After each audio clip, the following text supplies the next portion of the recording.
जगद्धात्री serial में शिबाय जगद्धात्री से बहुत ज्यादा नाराज है। उसकी नाराजगी की सबसे बड़ी वजह वही पायल है जिसे जगद्धात्री ने संभाल कर रखने की बात करी थी, लेकिन इसके बावजूद वो फाइल सुरक्षित नहीं रह पाती और यही बात शिबाय को अंदर ही अंदर परेशान कर रही है। हालांकि शिबाय को ये बात अच्छी तरीके से पता है कि जगद्धात्री इस पूरे मामले के पीछे नहीं हो सकती। वो जानता है कि जगद्धात्री कभी भी जानबूझकर ऐसी गलती नहीं करेगी और ना ही किसी की जानकारी गलत तरीके से लीक करेगी। लेकिन सबसे बड़ी परेशानी तो ये है कि जगद्धात्री को असली सच्चाई पता है और फिर भी वो शिबाय को कुछ नहीं बता रही है। शिबाय सीधे जगद्धात्री से पूछता है कि आखिर इस सब के पीछे कौन है, लेकिन तब भी जगद्धात्री उसे कोई जवाब नहीं देती। वो मन ही मन सोचती है कि कुछ मजबूरी है जिसकी वजह से वो अभी शिबाय को सच्चाई नहीं बता सकती। तो यही बात शिबाय को और भी ज्यादा बुरा लगता है और उसका गुस्सा और भी ज्यादा बढ़ जाता है। शिबाय को लगता है कि जगद्धात्री को सब कुछ पता है, लेकिन वो जानबूझकर उसे कुछ भी नहीं बता रही है, सब कुछ छुपा रही है। तो इन सब के चलते इसके बाद सभी लोग नीचे आ जाते हैं। तभी अचानक साक्षी मित्तल के घर पहुंचने से पहले जानवी भी वहां पहुंच जाती है। घर के लोग जानवी को थैंक्स कहते हैं और कहते हैं कि आज जो भी जानकारी सामने आई है उसे इकट्ठा करने में जानवी का बहुत बड़ा हाथ है। लेकिन शिबाय को असली सच्चाई पता होती है। वो जानता है कि इन सारी जानकारियों के पीछे असल मेहनत जगद्धात्री की है और जगद्धात्री जानबूझकर जानवी को इस क्रेडिट दे रही है। शिबाय को इस बात पर भी गुस्सा आता है, लेकिन जब जगद्धात्री उसे चुप रहने का इशारा करती है तब वो कुछ नहीं बताता। तभी साक्षी मित्तल वहां पहुंचती है, जहां साक्षी को अचानक घर में देखकर सभी लोग हैरान रह जाएंगे। किसी को समझ नहीं आया कि आखिर साक्षी यहाँ क्यों आई है और अब वो क्या करने वाली है।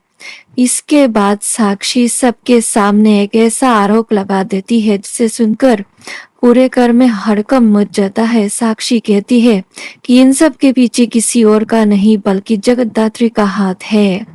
अब साक्षी सीधे जगद्धात्री को जिम्मेदार ठहराने लगती है। तो यहाँ पर सबसे बड़ा झटका तब लगता है जब तपस्या भी जगद्धात्री का बचाव करने के बजाय साक्षी की बात का समर्थन करती हुई नजर आती है। तपस्या कहती है कि उसने जगद्धात्री को बहुत समझाया था, लेकिन जगद्धात्री उसकी बात नहीं सुनती है। और तभी तपस्या की ये बात सुनकर शिबाय बिल्कुल भी चुप नहीं रहता, क्योंकि शिबाय गुस्से में जगद्धात्री से नाराज जरूर था, लेकिन वो उसके बारे में ये बात कभी नहीं मान सकता कि जगद्धात्री इतनी बड़ी गलती कर सकती है।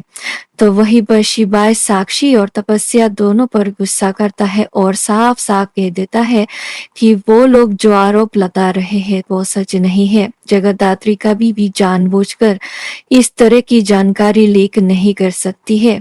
यानी इतने सारे आरोपों के बीच शिबाय एक बार फिर जगद्धात्री के साथ खड़ा दिखाई देगा।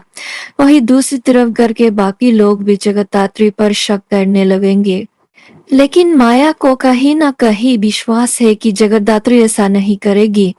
आप सबसे बड़ा सवाल ये है कि महेश का क्या रिएक्शन होगा। क्या महेश भी साक्षी की बातों पर विश्वास करके जगद्धात्री को दोषी मान लेगा, या फिर उसे भी इस पूरे मामले में कुछ गड़बड़ नजर आ जाएंगी। साक्षी अपना आरोप लगाने के बाद वहां से चली जाएगी, लेकिन उसके जाते ही घर के अंदर एक नई परेशानी खड़ी हो जाएगी। अब जो है सारा शक जगद्धात्री पर आ चुका है और माया भी इस स्थिति में फंसती हुई नजर दिखाई दे रही है।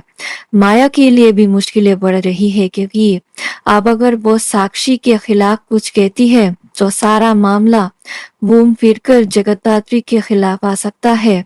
फिलहाल साक्षी ने जिस तरीके से पूरा ब्लेम जगद्धात्री के ऊपर डाल दिया है, उससे माया भी खुलकर कुछ नहीं कर पा रही है। अब आने वाले एपिसोड में सबसे बड़ा ट्विस्ट यही होगा कि क्या जगद्धात्री आखिर खुद को निर्दोष कैसे साबित करेगी। वो कौन सा सबूत सबके सामने लाकर रखेगी जिससे सच्चाई सबके सामने आ जाएगी।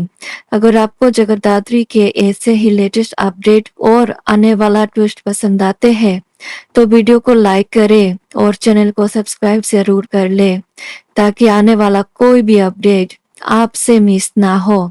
Thank you for watching.